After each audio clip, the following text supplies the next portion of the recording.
On this episode of MythBusters,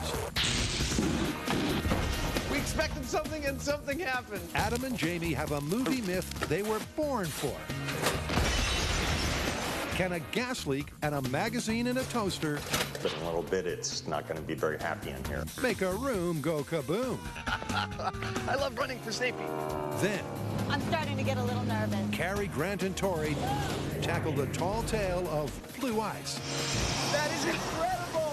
Can the contents of an airplane's toilet really fall from the sky That thing is falling. in one frozen chunk? This is an awesome day. Who are the MythBusters? Adam Savage and Jamie Heineman. Am I really that ugly? Between them, more than 30 years of special effects experience. Joining them, Grant Imahara, Carrie Byron, Time to wreck this car. and Tori Belleci. We survived. They don't just tell the myths, they put them to the test.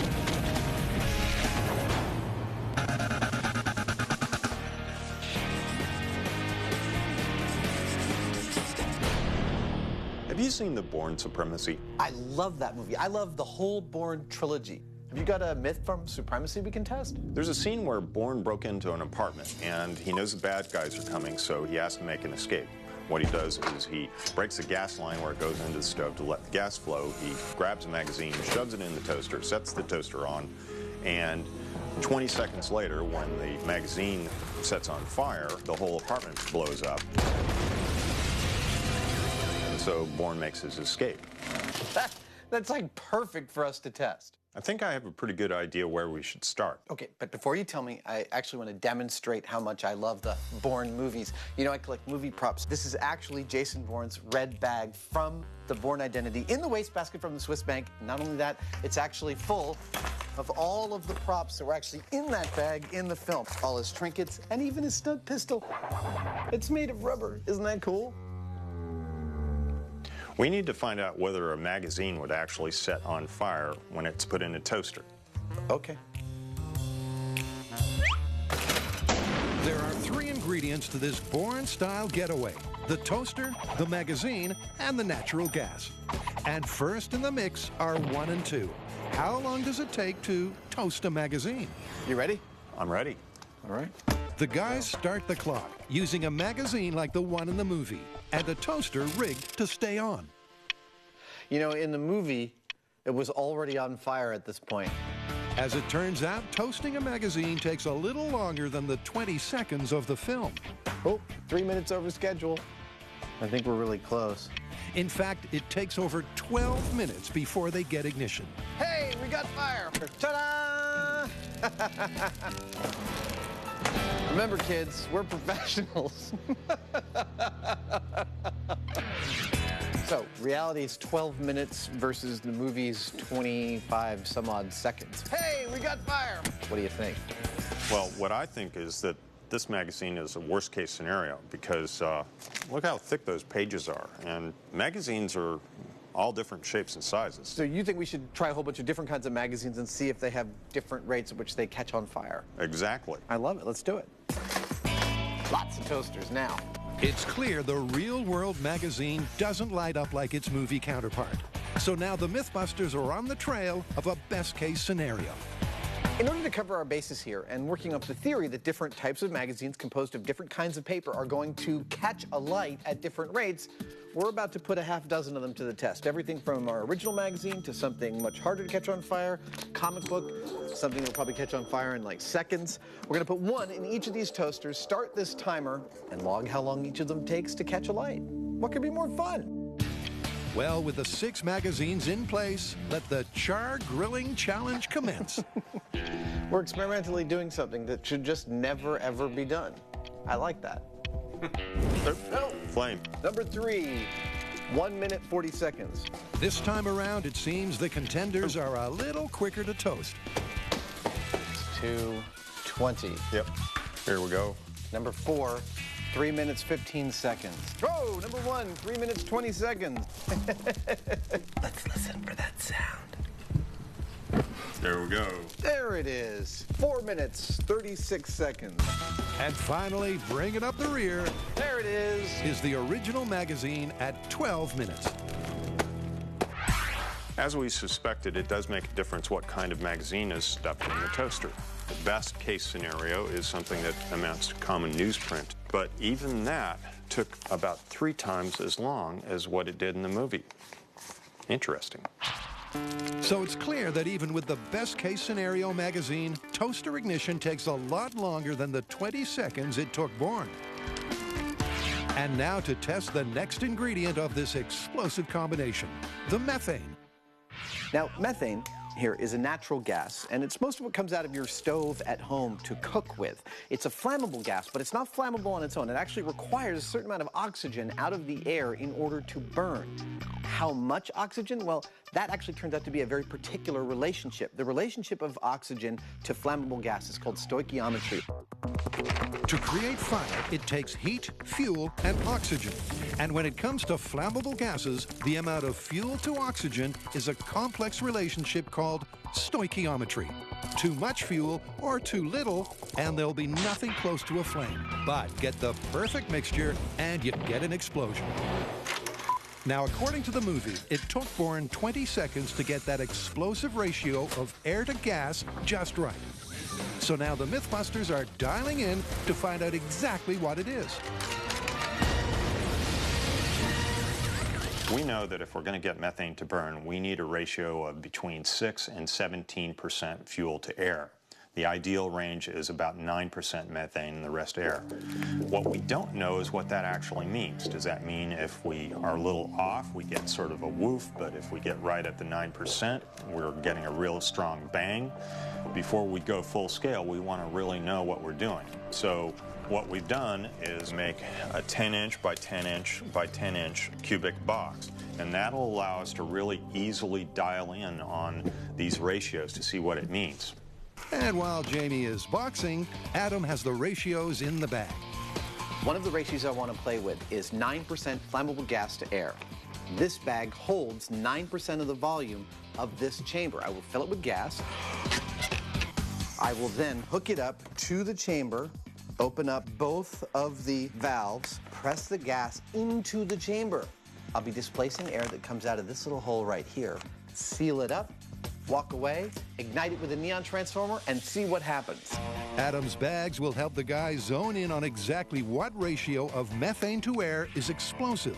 And speaking of methane, So that we can ignite this thing safely, we're going to remotely turn on this neon transformer that will create a high voltage spark inside the methane chamber. And here we'll be able to vary the methane concentrations, ignite it, and see what we get. first up, a test at the very bottom of the stoichiometric zone, 6%. We're good. Okay, 6%. In 3, 2, 1.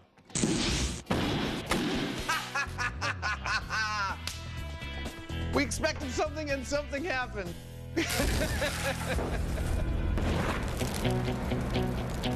Our frangible box separated just as we hoped it would, and it's actually kind of a little bit of a...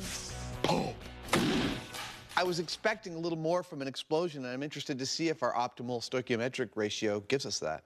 Me too. Well, let's set it up. Okay. 6% is explosive, but what if Bourne achieved the optimal ratio of 9% methane to air? 9% in 3, 2, 1. Well, that was more energetic. 9% was definitely more energetic. But for Adam, the surprising thing is that at both ratios, they scored the mythical explosion they're looking for. This is awesome. We think that 6% means we'll see a small pop, 9% means we'll see a big pop. In this case, that's not the case. And that actually makes it look better for this myth. If we're getting a pop at the very lowest end of the stoichiometric range, that's making Bourne's use of this as a diversion technique more feasible. I'm not saying it's probable, but it's making it look more feasible. Later, the MythBusters build a house. It ain't pretty, but it's home. But can the myth bring it down? Whoa! And Carrie takes to the skies on the tail of blue ice. Bolt.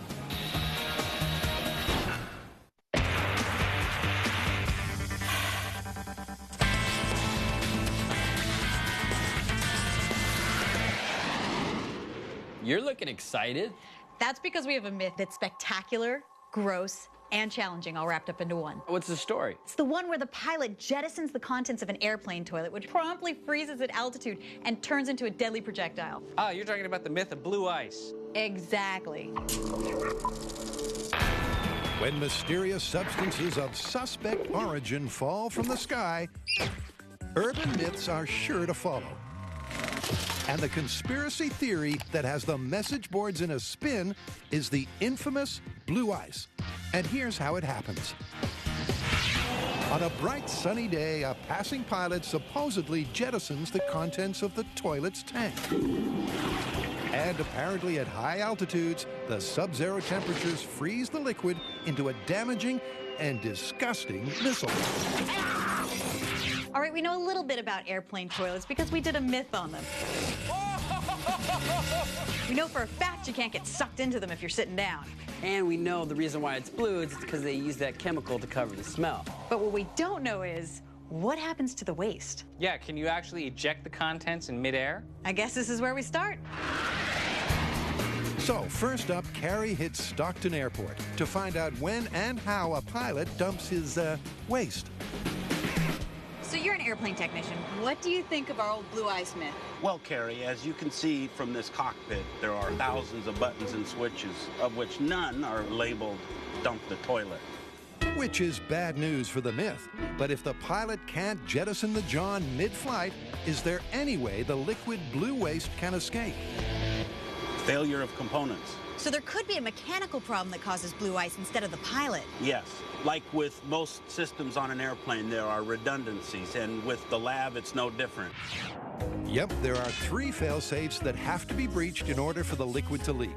The dump valve on the holding tank, and 2 watertight seals leading to the exterior of the fuselage. If all 3 of those components fail, that's a problem. It's not likely. Is it possible? Absolutely. Multiple components that fail, leading to a problem. This myth is looking good. All right, Carrie, so how did it go? Well, part of this myth isn't looking good. There's no way for the pilot to jettison the contents of a toilet. True, but that doesn't rule out ice falling off the plane.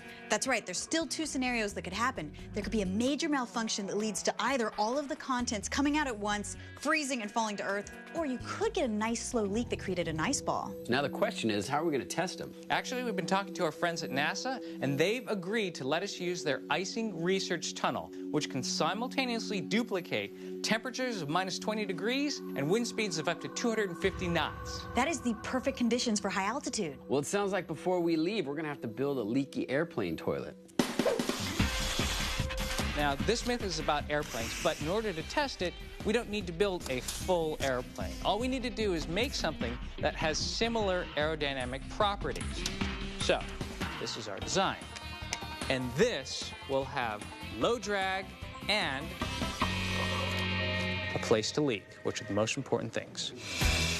So for their tests at NASA, Carrie builds a waste system designed to fail in 2 ways, either with a slow leak or a catastrophic dump. Now, according to NASA specs, it had to be out of aluminum because that's what airplanes are made of, and we were not allowed to weld anything because they didn't want anything breaking apart inside the wind tunnel because there's going to be so much pressure created by the wind.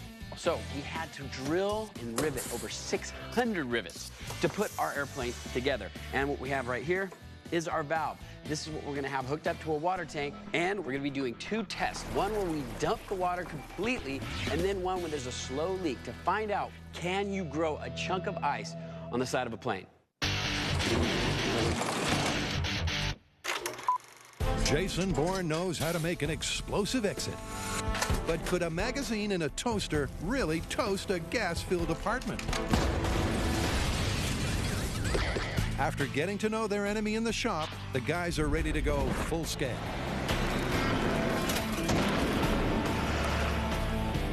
If we're going to replicate the natural gas explosion in this guy's apartment from the movie, we're going to need clearly 2 things. Yeah, they said, get your own show. It'll open all sorts of doors. One is methane, natural gas, which is easy to get. And 2 is the guy's apartment, which we don't actually have. So we've come out to the bomb range where they've got plenty of room. And in a few hours, we're going to build this guy's apartment. Not to code, we just need it to be a gas containment device that is in the shape of the apartment. But it will be properly appointed, I'm sure. So to find out if you really can get a room to kaboom with just gas, a magazine, and a toaster, they'll precisely replicate the circumstances of the movie, starting with the apartment dimensions, 16 by 32 feet. Once the roof has been successfully raised, it's time for the resident exterior decorator to take over. After you blow enough things up, you start to look for aesthetic finesse in the explosion. I'll give you an example. First hot water heater, when we painted that little house red.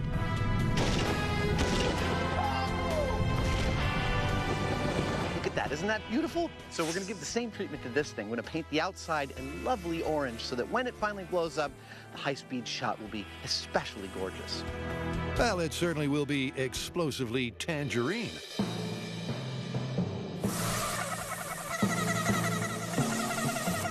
There.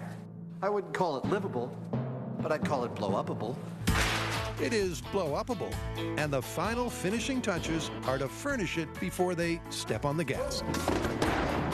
Excellent. That's got a nice view here, you know, the valley out the window there. The house may be complete, but soon it'll be filled with highly flammable gas. And in the event they don't get an ignition, Adam has created this.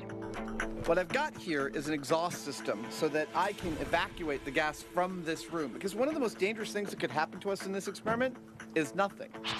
We found this on Cell Phone Destroy's gas station. We had a room full of gasoline fumes, and we didn't get it to ignite. And nobody wants to approach a room full of fumes. Hello, explosion. Hello? So, if nothing happens, I've got a switch I can turn that will start these fans all up and get all the gas out of this room so it's safe to do a reset.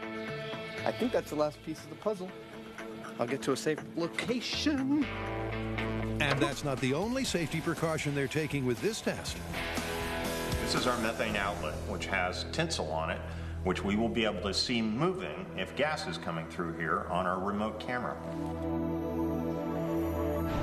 This is our tank of methane. We have a regulator and a flow meter attached to it.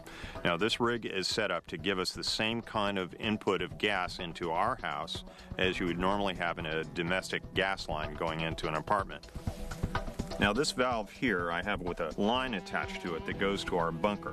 And I'm going to pull on this line if there's anything that bothers me about this setting. Because, you know, it's gas, it's flammable.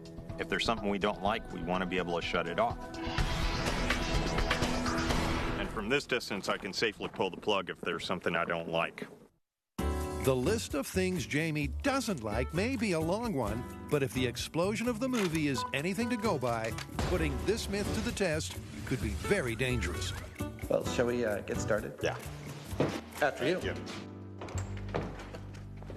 Next up, it's full speed ahead. All stations reporting with a go, no go. But will the Blue Ice myth be blown away?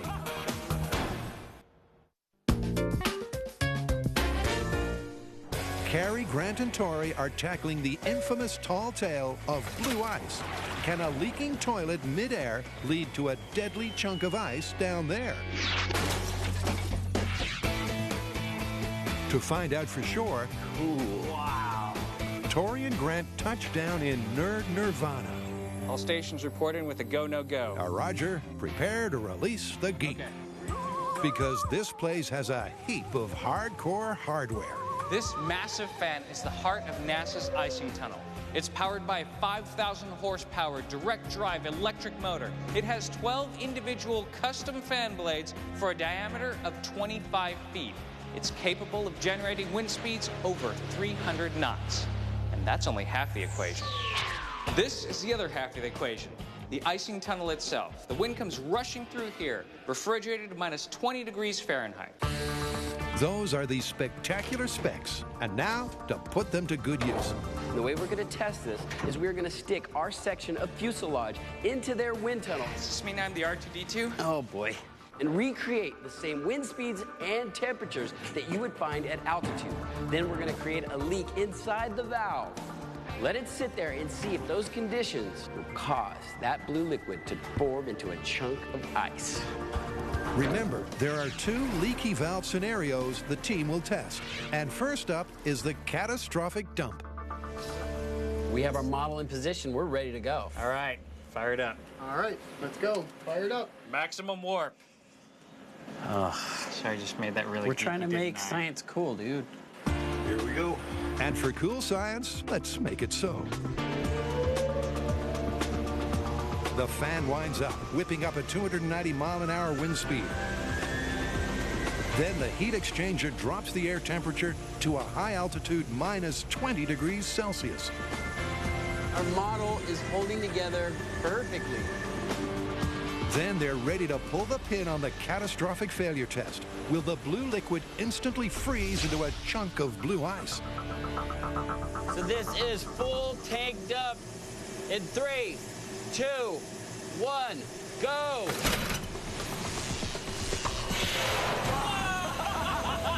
my God! Look at how fast it's coming out.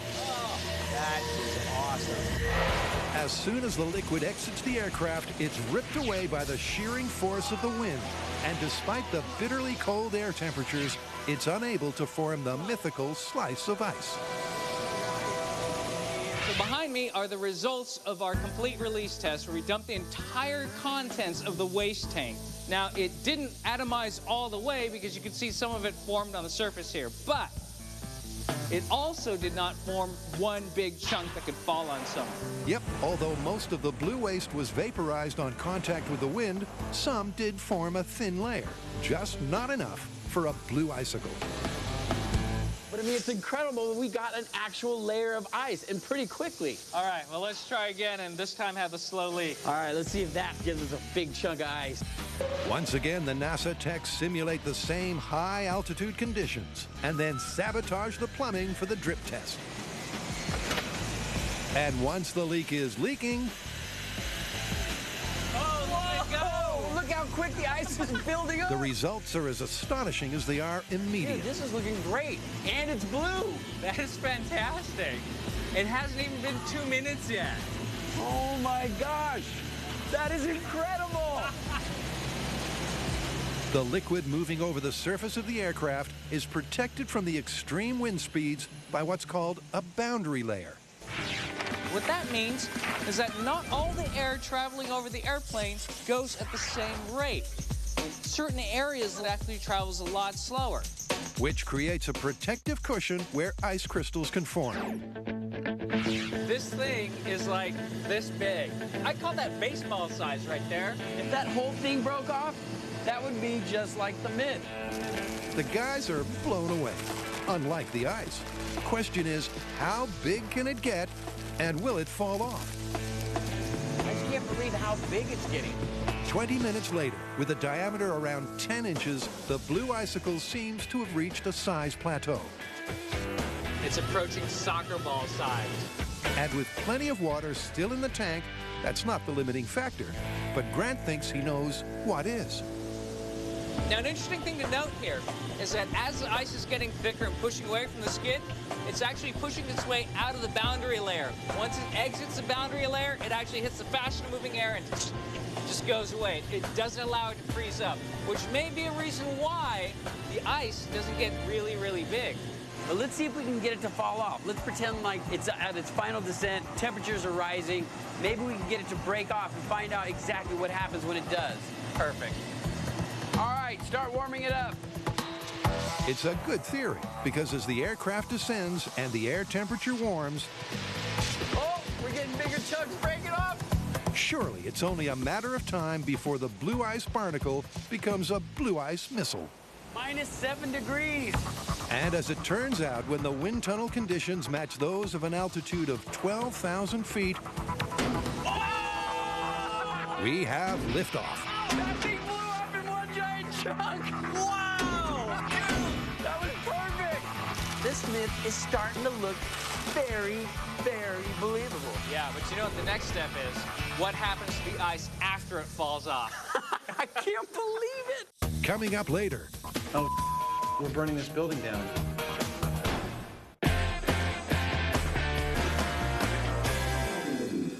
here's the story we're testing. Jason Bourne, knowing that the bad guys are coming, wanting to buy himself a little extra time for the chase, opens up the gas line of the house he's in, walks over to a toaster, grabs a magazine and sticks it in that toaster and sets it as a remote fuse, and then he exits the house. 30 seconds later, a massive explosion gives him the lead time he's looking for. Now, is that remotely plausible? Well, those are the circumstances we've got set up in this house right here, and that's going to be our first test.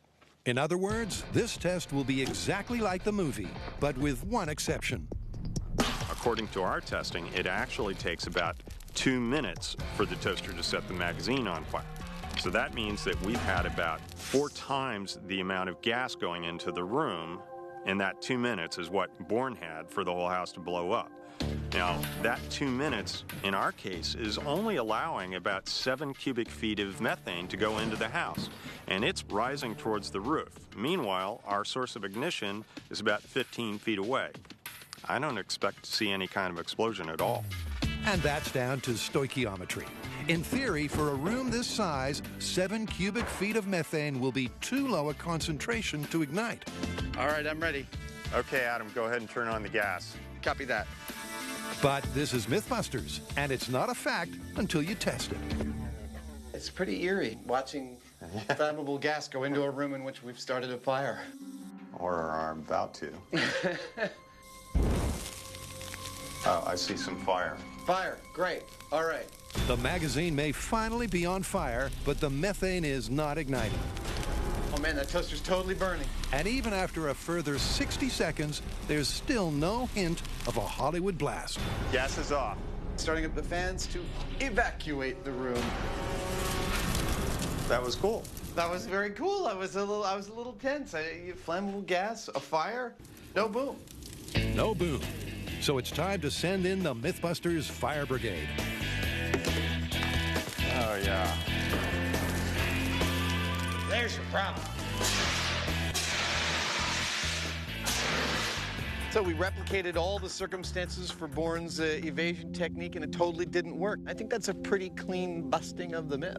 Yeah, it's busted. But, you know, I was thinking, Yeah. if we put something in that room that burned for longer, eventually something's going to happen. You mean eventually the gas and the air will reach a mixture whereby we will get some kind of reaction? Yeah. I love it. I think that should be the next test. Although the exact circumstances of the movie won't get the bad guys off your tail, the question is, could a little more gas and a longer fuse get the big Bourne boom? We know from our small-scale testing and our research that it takes a minimum 6% fuel-to-air mix for methane and air to support ignition. The way we've got it planned out, if we take the contents of this methane tank and put it in our test room, we'll have the right fuel-air mix. How are we going to get a long, burning, open flame? Well, we're throwing out the toaster and the magazine, and we're going with a supermarket fireplace log. Light this puppy on fire, it'll burn for at least an hour. This is for real.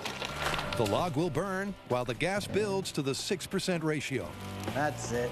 But when it hits the stoichiometric zone, will they get the bad guy repelling detonation of the movie? Back in the safety of the bunker, at first, things go just as planned. Did you leave a log burning on the kitchen table? Oh, crap, I did. But in a dramatic turn of events, after 4 minutes, Oh, you know what's happening? The gas is actually making the whole room catch on fire. things suddenly get incendiary I see smoke on the... Oh, we're burning this building down. and out of control. Uh-oh. There we go, we had a blowout. That's it.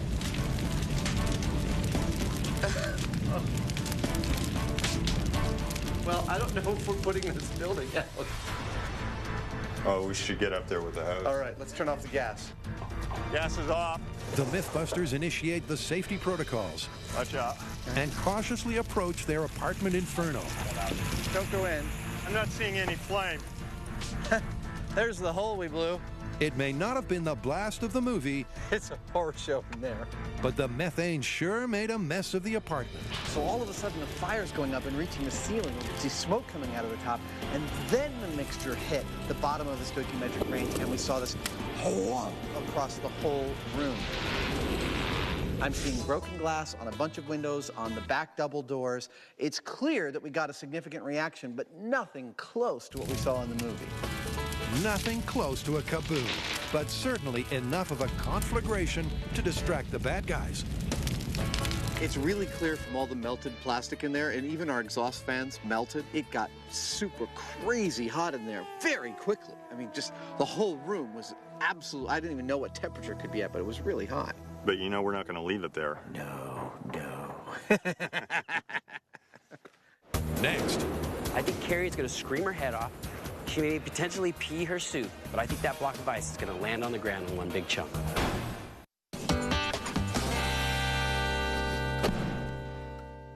So here's where we're at. We've looked into airline toilets and found that they can leak through an external valve. Is it possible? Absolutely. We made our own fuselage, went to NASA's wind tunnel, and found that you can actually form a giant chunk of ice, which then fell off the airplane. Now what we're going to test is what happens to that ice after it falls. What we need to see for this myth to be confirmed is for that ice to fall through the air as one giant chunk and hit the ground as one piece with deadly force. this is the final piece of the blue ice puzzle. While falling from 12,000 feet at a terminal velocity of 160 miles per hour, will the ice stay in one piece? Or will wind erosion and warming temperatures cause it to break up into harmless blue rain? To track that, the team has a spectacular plan of action. We have our airplane. We are going to load it up with a large chunk of ice, take it up to altitude, and then throw it out. Now, we're going to have a few skydivers jump out with the ice to track it. Carrie is going to be one of those skydivers. Yep, and skydiving team leader Nick also has the crucial job of timing the drop. Because if the myth is true and the blue ice falls in one chunk, missing the mark could be deadly. Let's hope they can see that. Okay, so here's the plan. Carrie and our expert Nick will go in the plane with the ice. They're going to go up, and based on the prevailing conditions and Nick's calculations, they'll know when to release the ice at an altitude that they deem safe. Nick will jump out, and so will Carrie, following the ice down. You'll be fine. I'm going to double check this. Meanwhile, Tori and I will be on the ground tracking the ice in the air and looking for the impact zone. And as for the blue ice, well, earlier, Carrie prepared a similar-sized block to the test at NASA. It's approximately the diameter of a basketball, eye-catching, and easily retrievable. To make sure that we can watch this ice fall, I've done something a little different. I've made it red instead of blue so that it's going to stand out on the blue sky. I've added some really long streamers so that we can track it, and I'm going to put a GPS on it. Now, for this myth to be confirmed, we need to see that block of ice drop from altitude and get to the Earth in one solid chunk. Good luck. Good luck, you guys. Thank you. What I think is going to happen, I think Carrie's going to scream her head off. She may potentially pee her suit, but I think that block of ice is going to land on the ground in one big chunk. Okay, here's the package. Good luck. And despite all of their precautions, they will need some luck. Their goal is to drop the ice and Carrie from 12,000 feet. Here we go, Carrie. The height at which Grant and Tori saw the ice release from the fuselage at NASA. Okay, now I'm starting to get a little nervous. But will it remain intact? Traveling with an energy of 392,000 joules, its impact will certainly be deadly. However, if it melts in the rising temperatures, it'll be rendered harmless. After the break, the MythBusters touchdown for blue ice. Wow. Nice. And can Adam and Jamie get a big born boo?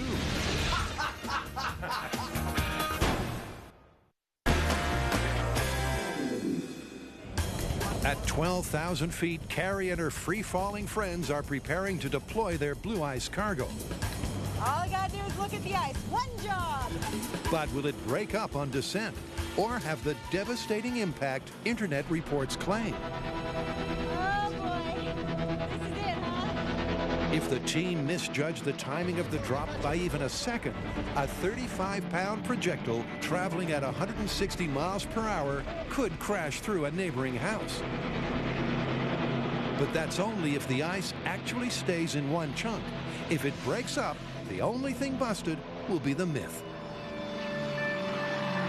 I got them. They're approaching the drop zone. So this is it. It's time to drop out and jump off for science.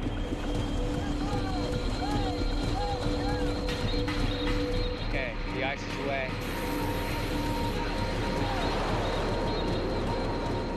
So are they. In a stunning piece of free-fall camera work, Nick manages to capture the ice as it plummets. Oh, look how fast it's falling. That thing is falling. And Carrie can see that it's so far so good. With the ice already at a balmy 5,000 feet, it's still completely intact.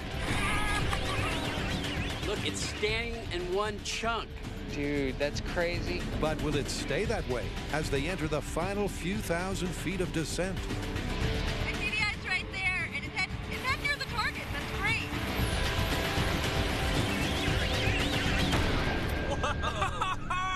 Do you see the size of that impact? And did you see it stayed in one chunk? Wow, that's maybe only 150 feet from the drop zone. I saw the ice go down, and I swear I saw it land. It stayed intact. Let's go meet Carrie and we'll go find it. All right, let's go get it. Hi, Tori. Hi, Grant. Here she comes. She's coming in hot. You made it. Wow. Nice. What a ride, and what a test. And no wonder Carrie's adrenaline is off the charts. Good job. Let's go check out the ice. Did you see it? Yeah, Did you see it? right over. Everything went according to plan. For the majority of its descent, there was visual contact, confirming that the ice retained its shape and mass. And then, thanks to Carrie's visual aids and Nick's awesome aim, finding the impact site is a breeze. There's the streamer. Is it intact? I mean, it was a chunk before it hit the ground. And that is still a chunk of ice. Check it out. It dug itself into the ground. Wow, that is a serious impact. Yep, and it may have melted slightly in the time it took to find it, but the crater created is a clear testament to its destructive power. This is the size of the block of ice that we threw out of our plane, which is very similar to the size of the chunk of ice that we formed in our wind tunnel at NASA that fell off.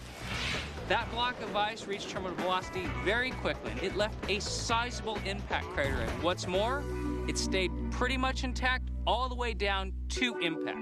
Okay, a pilot can't release all of the toilet water at once, so that part's busted, but I think the phenomena is confirmed. I mean, it made it all the way to the ground. Totally confirmed. I agree 100%. Confirmed. But 3 mechanical failures leading to blue ice falling on your house is in reality incredibly unlikely. I'm gonna be looking up for blue ice to fall on my head now, right? Dude, I'm gonna get blue ice insurance. I know a guy. So Yeah? let me know. I'll give you his number.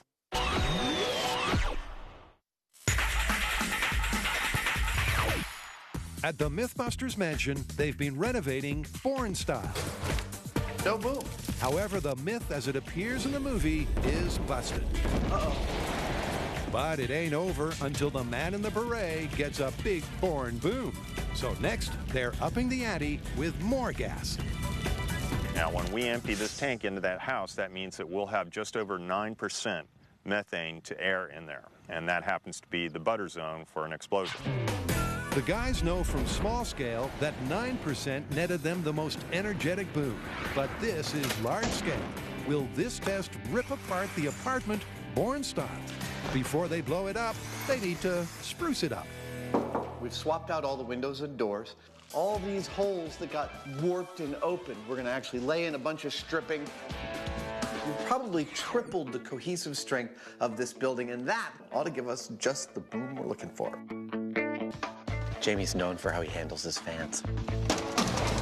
This time around, I'm running the methane into the house through this hose that I've attached to the floor, and I've drilled a lot of little holes in the hose so that we'll get these jets of gas coming out that will mix with the air that is being pushed across them with these fans. Kind of like a blender. Just mix the air all along. Yeah. This swirling mass of air, I'm hoping, will distribute this fuel-air mix throughout the room, and hopefully that'll make the difference between a poof and a bang.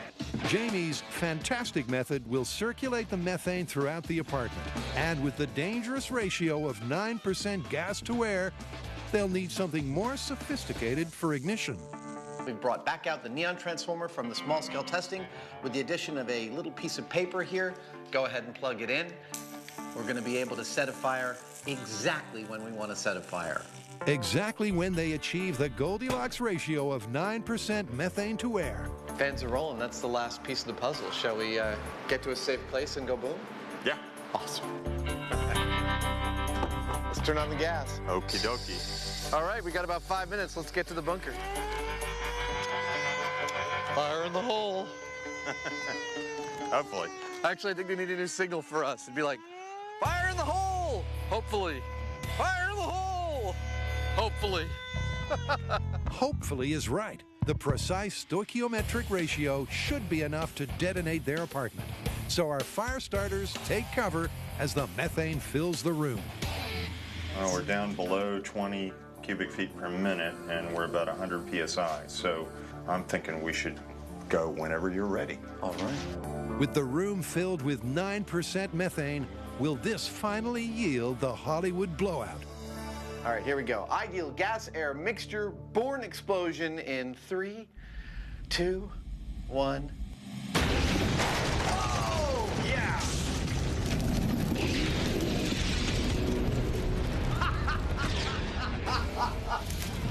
That is awesome! We blew out the whole front. Yeah. We couldn't have done that if we planned. That was perfect. And there you have it.